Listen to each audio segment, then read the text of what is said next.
राष्ट्रपति चुनाव में एनडीए की तरफ से मैदान में उतरी द्रौपदी मुर्मू जीत गईं, यानी अब वो देश की 15वीं राष्ट्रपति होंगी।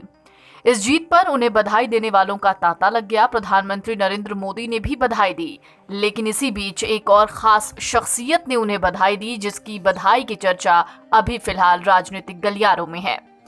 पश्चिम बंगाल की मुख्यमंत्री ममता बनर्जी की बधाई ने सबका ध्यान अपनी ओर खींचा है। खास बात यह है कि इस पर मुर्मू की तरफ से दी गई प्रतिक्रिया भी स्पेशल रही। एक और जहां सीएम बनर्जी ने नवनिर्वाचित राष्ट्रपति को देश की स्थिति याद दिलाई, वहीं मुर्मू ने भी उन्हें दीदी कहकर संबोधित किया।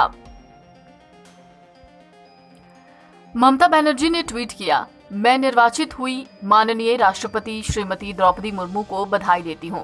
संविधान के आदर्शों की सुरक्षा के लिए राष्ट्रीय अध्यक्ष तथा हमारे लोकतंत्र के संरक्षक के रूप में मुर्मू की ओर से देश की खासकर ऐसे समय में उम्मीद भरी निगाहें टिकी रहेंगी जब देश कई असंतोषों से जूझ रहा है।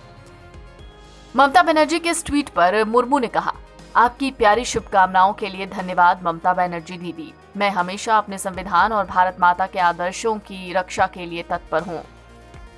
दरअसल खास बात यह है कि विपक्ष ने और टीएमसी ने साझा उम्मीदवार यशवंत सिन्हा का समर्थन किया था। हालांकि ममता बनर्जी ने पहले ही इस बात के संकेत दे दिए थे कि अगर एनडीए इस बात की चर्चा पहले करता कि मुर्मू ही राष्ट्रपति के उम्मीदवार हैं उनकी तरफ से, तो इसे ममता बनर्जी भी समर्थन देती और यशवंत सिन्हा को वो समर्थन नहीं देती।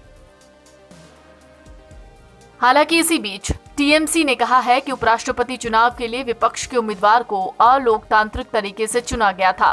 प्रेस कॉन्फ्रेंस के दौरान कहा गया कि टीएमसी को लूप में रखे बिना विपक्षी उम्मीदवार की घोषणा की प्रक्रिया से असहमत हैं। दरअसल मार्गरेट अल्वा उपराष्ट्रपति उम्मीदवार हैं विपक्ष की तरफ से।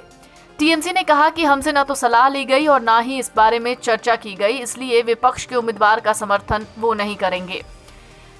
हालांकि इसी पर कांग्रेस नेता अधीर रंजन चौधरी ने निशाना साधा और उपराष्ट्रपति पद की उम्मीदवार मार्गरेट अल्वा का समर्थन नहीं करने के लिए टीएमसी के फैसले पर टिप्पणी की। सुनिए अधीर रंजन चौधरी ने क्या कहा। कुछ दिन पहले बंगाल के गवर्नर साहब जिन्होंने वाइस प्रेसिडेंट के लिए प्रत्याशी है, अभी गवर्नर साहब जिनका साथ बंगाल की मुख्यमंत्री की दिन रात टकराव चलते थे, घमासान जंग चलते थे, वो गवर्नर साहब ने ममता बनर्जी को बुलाया जब गवर्नर साहब दार्जिलिंग घूमने गए, और उसके साथ साथ आसाम के मुख्यमंत्री हेमंत बाबू उनको भी बुलाए। तीनों में मीटिंग हुई, गवर्नर साहब, हेमंत बाबू और ममता बनर्जी। दूसरे दिन गवर्नर साहब को प्रत्याशी बनाने की फैसला हुई। इसका मतलब क्या है? दार्जिलिंग पैक्ट हो गई थी। ये दार्जिलिंग पैक्ट की चलते हेमंत बिस्वा शर्मा, ममता बनर्जी, गवर्नर साहब में अपने में एक समझौता हुई कि हमें मदद करो, तुम्हारी भलाई होगी। इसलिए जो ममता बनर्जी की प्रत्याशी थे यशवंत सिन्हा जी, ममता बनर्जी उन्हें मदद नहीं की। ऑल पार्टी मीटिंग बुलाते हुए भी उन्होंने उसमें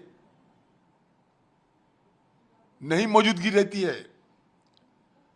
सोनिया गांधी के खिलाफ सारे ऑपोजिशन पार्टी इकट्ठा होकर जब आवाज बुलंद करना चाहते हैं, जॉइंट स्टेटमेंट में सिग्नेचर करते हैं, उस समय भी बंगाल के टीएमसी पार्टी नदारत रहते हैं, सिग्नेचर नहीं करते। इसका मतलब ये बीजेपी के साथ टकराव, दुश्मनी नहीं चाहती बंगाल के मुख्यमंत्री ममता बनर्जी। ये मेरा अपना ये अनुभव है।